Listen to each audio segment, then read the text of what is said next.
तो आज के इस वीडियो में हम वृत्त से संबंधित क्षेत्रफल के कुछ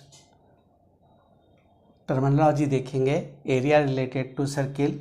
तो सबसे पहले कुछ टर्म्स को समझते हैं जो इम्पोर्टेंट है कि सबसे पहले एक सर्किल है जिसका सेंटर O है। O से अगर कोई भी एक त्रिकोण काटा जाए तो वो कहलाता है उसका लघु त्रिज्याखंड, इसे कहा जाता है माइनर सेक्टर। और उसके बाद जो बच जाता है ये कहलाता है दीर्घ त्रिज्याखंड और इसे कहा जाता है मेजर सेक्टर। जब सेंटर से यानी कि वृत्त के केंद्र से जब लघु त्रिज्याखंड कोई एंगल बनाता है तो उस एंगल को कहा जाता है थीटा।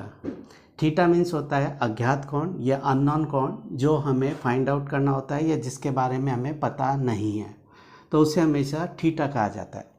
अब इसी वृत्त से संबंधित कुछ एरियाज के बारे में हम पता करेंगे। अगर हमारा वृत्त O सेंटर O है, सर्किल है आपके पास जिसका सेंटर O है और A और B एक माइनर सेक्टर है और OA जो है उसकी रेडियस यानी कि त्रिज्या है, तो अगर उस त्रिज्याखंड यानी कि जो माइनर सेक्टर है उसका अगर एरिया निकालना है तो उसके लिए हमारे पास एक आइडेंटिटी है, एक सूत्र है और वो है pi r square theta upon 360। तो area of sector is equal to होता है pi r square theta upon 360। इसी से रिलेटेड एक प्रॉब्लम्स देखते हैं कि हमारे पास एक सर्किल है जिसकी रेडियस गिवन है 6 सेंटीमीटर और केंद्र पे बना हुआ कोण 60 डिग्री है, तो उसका क्षेत्रफल ज्ञात करना है यानी कि area of sector find out करना है। तो हमारे पास फॉर्मूला है pi r square theta upon 360।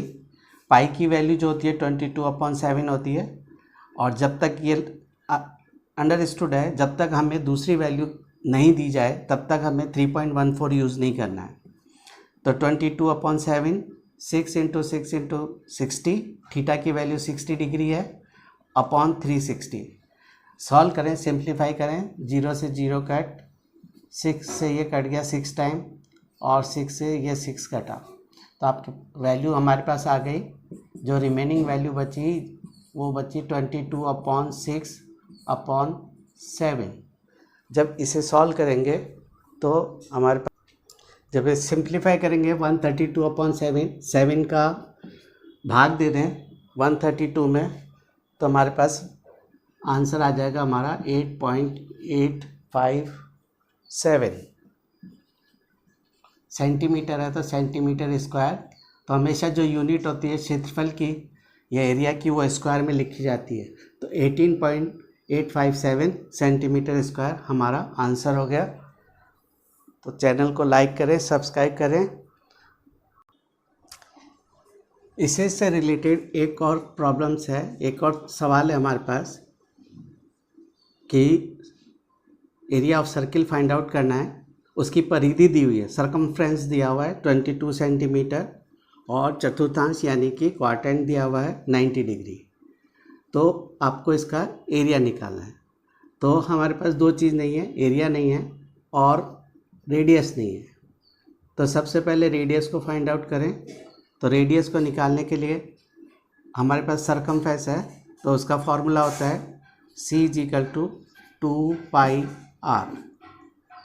तो 22 circumference 2 as it is 22/7 = r, cross multiply कीजिए, r = 22 × 7/2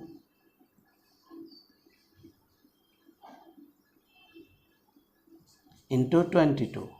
22 से 22 cancel, r = 7/2, it means 3.5 centimetre. तो r हमारे पास आ गई 3.5 सेंटीमीटर। तो r रेडियस हमारे पास आ गई। फॉर्मूला हमारे पास है pi r square theta upon 360।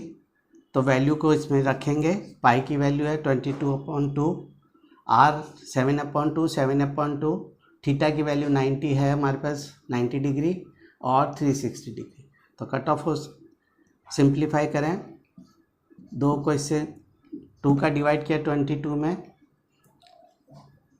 0 से 0 कट, तो ये हमारे पास आ गया 11 into 7 into 7 into 9 upon 2 into 2। तो इसको सॉल्व करेंगे, सिंप्लीफाई करेंगे तो 11 कट ऑफ हो गया, 11 इंटू 7 2, 9 से फिर ये 36 कट ऑफ हो गया, तो ये हो गया 77 अपॉन 8। इसी तो ये हमारा सेंटीमीटर, क्योंकि यूनिट सेंटीमीटर है हमारे पास, तो सेंटीमीटर स्क्वायर। तो इस माइनर सेक्टर और सिंप्लीफाई करें तो ये आ जाएगा 9.625।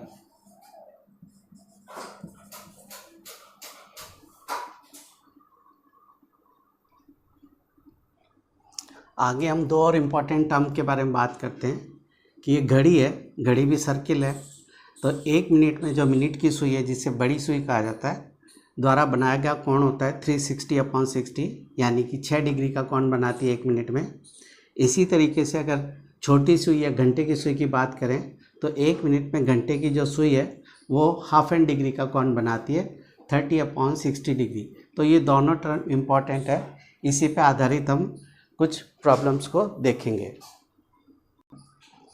तो एक प्रॉब्लम है कि मिनट की सुई की लंबाई दी हुई है 14 सेंटीमीटर और सुई जो है 5 मिनट चलती है, तो वो कितने एरिया कवर करेगी। तो हम जानते हैं कि 1 मिनट में कोण जो बनता है वो 6 डिग्री का बनता है, तो 5 मिनट में कोण बनेगा 6 into 5 equal to 30 degree.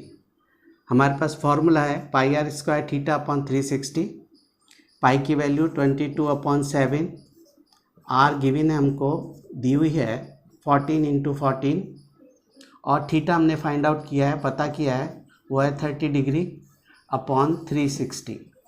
Solve करें इसको तो 0 से 0 कट, 3 से ये कट हो जाएगा 12 टाइम, 7 से ये कट होगा 2 टाइम, तो हमारे पास वैल्यू बची 22 इंटू 2 इंटू 14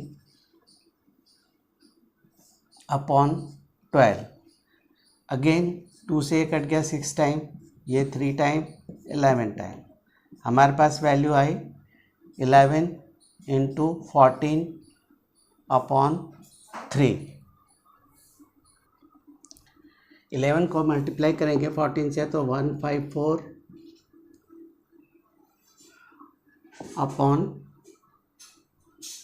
3, इसका इसमें डिवाइड करेंगे तो हमारे पास आंसर आ जाएगा हमारा, और वो आंसर होगा हमारा 51.33 सेंटीमीटर स्क्वायर।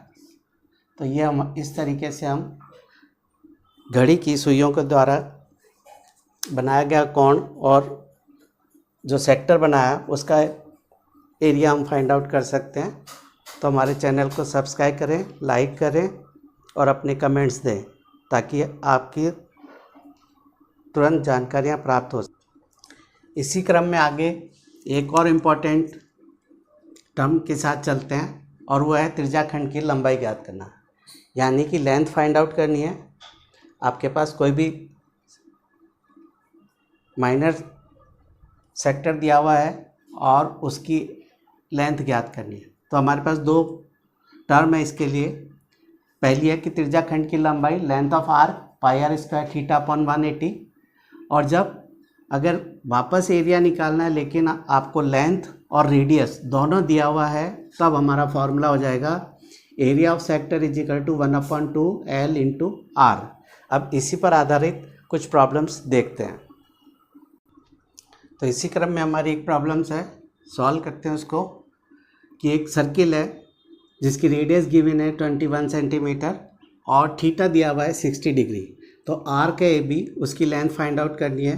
तो हमारे पास लेंथ फाइंड आउट करने का फॉर्मूला है 180, वैल्यू पुट की 22/7, 21 60, सिंप्लीफाई किया तो हमारे पास जो आर्क की लंबाई है वो आ जाएगी 22 सेंटीमीटर।